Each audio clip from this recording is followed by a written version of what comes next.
Hello दोस्तों, मैं सुबह कुमार। दोस्तों 67 बीपीएससी या अन्य किसी भी एग्ज़ाम की आप तैयारी कर रहे हैं दोस्तों, तो उसमें जो है आपका जो मेंस पेपर होता है वो GS2 उसका बहुत ही इम्पोर्टेंस है। उसी क्रम में दोस्तों आज हम एक छोटा सा है जो टॉपिक है जो दोस्तों जो मेरा लिखा हुआ है, हो सकता है कि आपके लिए भी और बेहतर आप लिख सकते हैं इससे। लेकिन देखिए, अगर अच्छा लगता है तो ज़रूर है जो कुछ सीखने का प्रयास कीजिए, अगर कुछ गलत है तो ज़रूर है जो आप कमेंट बॉक्स में दीजिए कि हाँ ये चीज़ यहाँ होना चाहिए था। मेरा अपना आर्टिकल लिखा हुआ है दोस्तों कि वैश्विक गरीबी का दुष्चक्र एवं भूखमरी। इस पे है जो हम अपना जो वक्तव्य रखे हैं, इस पे है जो आपसे हम अवरुद्ध कराते हैं। अगर अच्छा लगता है दोस्तों तो ज़रूर है सब्सक्राइब एंड लाइक ज़रूर करें। वैश्विक गरीबी का दुष्चक्र, वैश्विक गरीबी संस्कृति। दोस्तों अभी ये जो नया वर्ड आया था, एक अमेरिका जो इकोनॉमिस्ट हैं उन्होंने जो गरीबी संस्कृति का एक नया वर्ड है जो उन्होंने जो लिखा है कि वैश्विक गरीबी संस्कृति का दुष्चक्र समाज के उन अवधारणा से है जिसमें उनकी बुनियादी सुविधा का अभाव एक समान निर्धारण तत्वों के आकलन से कम किया जाता है। तो गरीबी कब होगा? जब है जो एक समान निर्धारक तत्व जो है, जो एजेंसियां जो बताई है उससे अगर नीचे है तो है जो दोस्तों है जो वो है जो गरीबी की श्रेणी में आता है। वर्ल्ड बैंक ने दोस्तों $1.97 से जो बढ़ा दिया है, तो निश्चित रूप से है जो आप है जो उसको जो ज़रूर डेटा को अंदर में लिख सकते हैं। फिर आगे कि वैश्विक स्तर पर संस्था जो इस पर आकलन करती है, इसमें कुछ संकेतक का आधार बनाती है। दोस्तों जो आकलन करती है उसमें कुछ संकेतक का है जो आधार बनाती है, लेकिन इस वर्तमान आकलन का तरीका जो भी है वो संदेहजनक है। भारत ने भी और बहुत सारे देशों ने भी है जो इस पे है जो अपनी है जो प्रतिक्रिया व्यक्त की है, जो किसी भी देश के लिए विरोधाभास भी साबित हो सकता है। तो दोस्तों ये है जो आप इंट्रोडक्शंस में इस प्रकार से रख सकते हैं, या कोई कोटेशंस है जैसे हमने बताया गरीबी संस्कृति का जो कोटेशंस दिया था उसको है जो आप रख सकते हैं। गरीबी का दुष्चक्र समय पर पहुंच नहीं, जो संसाधन है जो समय पर पहुंचता नहीं है, वहनीयता सही तरीके से नहीं हो रहा है, पोषक आहार में कमी, सरकार की नीतियां और आकलन का तरीका कहीं ना कहीं पक्षपात है, जिसके कारण है जो गरीबी का दुष्चक्र के भी है जो बहुत सारे कारण बन सकते हैं। अब समय पर पहुंच नहीं है, क्या क्या उत्पादन, भंडारण और वितरण की जो समस्या है वो है जो समय पर है जो पहुंच नहीं रही है। वहनीयता का है कि आपूर्ति श्रृंखला में जो कमी हो रही है। पोषक आहार जो अपर्याप्त है, जो सरकार के न्यूट्रिशन पॉलिसी है उसके आधार से जो नहीं मिल रहा है।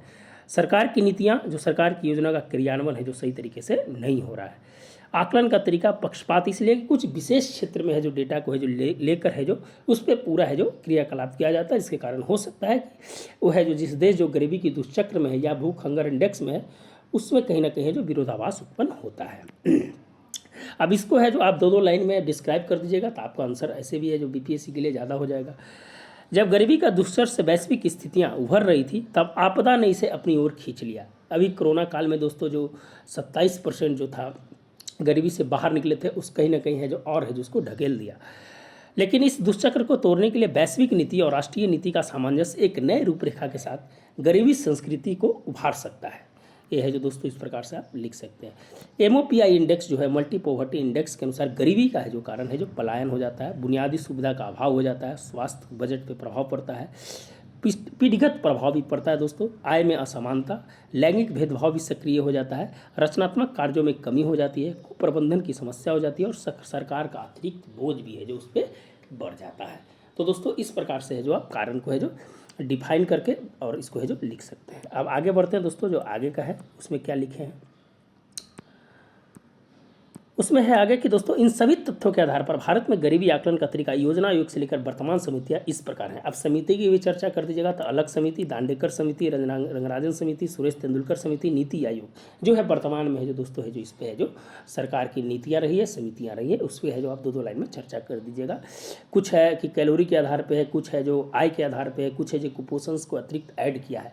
और भारत के जो क्षेत्र में 50% जो है वो बीमारू राज्य में जो है, जैसे बिहार, उत्तर प्रदेश, उड़ीसा, उत्तर भारत और दक्षिण भारत की स्थिति को समानता आप दिखा सकते हैं। और कुपोषण से जो दोस्तों पूरे भारत में 14% है। तो इस प्रकार से है जो आप है जो उसको लिख सकते हैं। इन सभी राज्यों में गरीब की स्थिति पूरे भारत के जनसंख्या से अलग 50% के आसपास है, क्योंकि राज्यों की जनसंख्या भी है जो इन्हीं राज्यों में ज़्यादा है। तो कहीं ना कहीं है जो असमानता जो है भारत के उत्तर और दक्षिण में भी है जो गरीबी की असमानताओं है जो जोरों से देखा गया है। इस पे है भी आप है जो चर्चा कर सकते हैं। भारत की नीतिगत फैसला के लिए नेशनल फूड सिक्योरिटी एक्ट 2013 में खाद्य सुरक्षा कानून को पारित किया गया और 67% भाग को खाद्यान्न कवर के रूप में संयोजित किया। इसका प्रभाव भी सकारात्मक रहा, लेकिन गरीबी की स्थिति है जो इससे है जो 20% से नीचे भी आ गई थी। चलिए दोस्तों आगे बढ़ते हैं। आगे है जो क्या है, कुछ उपाय है जो दोस्तों, जो उपाय को आप लिख सकते हैं। तो उपाय जब लिखेंगे तो भारत और बिहार का है खाद्य सुरक्षा बिल, गरीब Kalyan Yojana, mid day meal योजना, प्रधानमंत्री महिला सशक्तिकरण, कौशल विकास, स्टार्टअप, मुद्रा, मेरा घर मेरा राशन, डीबीटी योजना, डिजिटलीकरण से भी दोस्तों है जो इसको जोड़ने का प्रयास करें। फिर बिहार में मुख्यमंत्री उद्यम योजना, मुख्यमंत्री खाद्य आहार योजना, डिजिटल गवर्नेंस के माध्यम से गरीबी को दूर करना, 7 निश्चय को है जो इसमें ऐड करना, बजटीय प्रावधान को है जो दोस्तों इसमें जो आप लिख सकते हैं। तब है जो दोस्तों आपको और है जो इसमें जो नंबर मिल सकता है। वैश्विक भुखमरी सूचकांक के अनुसार भारत का स्थान 94 है, पिछले साल था, और इस बार है जो 101 हो गया दोस्तों, जो गंभीर स्थिति को दिखाता है। अब उसके लिए क्या क्या संकेतक थे, अल्पोषण, कुपोषण, बच्चों की जो वृद्धि में समस्या है, और बाल मृत्यु दर। अब क्षेत्रीय असमानता, अल्पोषण में बढ़ा, क्षेत्रीय राज्य स्तर पर बढ़ा। बिहार में कुपोषण 58 के आसपास है, भारत में 14% है। बच्चों की वृद्धि है जो दोस्तों उत्तर दक्षिण राज्यों में है जो समस्या है जो कहीं ना कहीं बढ़ रही है। बिहार के रोहतास एवं उत्तरी पूर्वी इलाकों में समस्या देखी जा रही है, और बाल मृत्यु दर है जो उसका डेटा है जो दे दीजिए। इन सभी तथ्यों के आधार पर भारत में गरीबी की संस्कृति को दूर करने के लिए सामूहिक सामंजस्यता के साथ साथ सामाजिक गठजोड़ और सरकार की 21वीं सदी की डिजिटल नीति एक सकारात्मक रूप से आगे बढ़ सकती है। तो दोस्तों ये है जो थोड़ा सा है जो ओवरव्यू दिए थे। अगर आपको अच्छा लगता है तो आप कुछ इसमें से लीजिए, अगर कुछ सजेशंस देना है तो ज़रूर है जो आप है जो कमेंट बॉक्स में देने का प्रयास कीजिएगा। तो दोस्तों फिर मिलते हैं नए वीडियो के साथ। अगर अच्छा लगता है तो लाइक एंड सब्सक्राइब जरूर करें। धन्यवाद दोस्तों।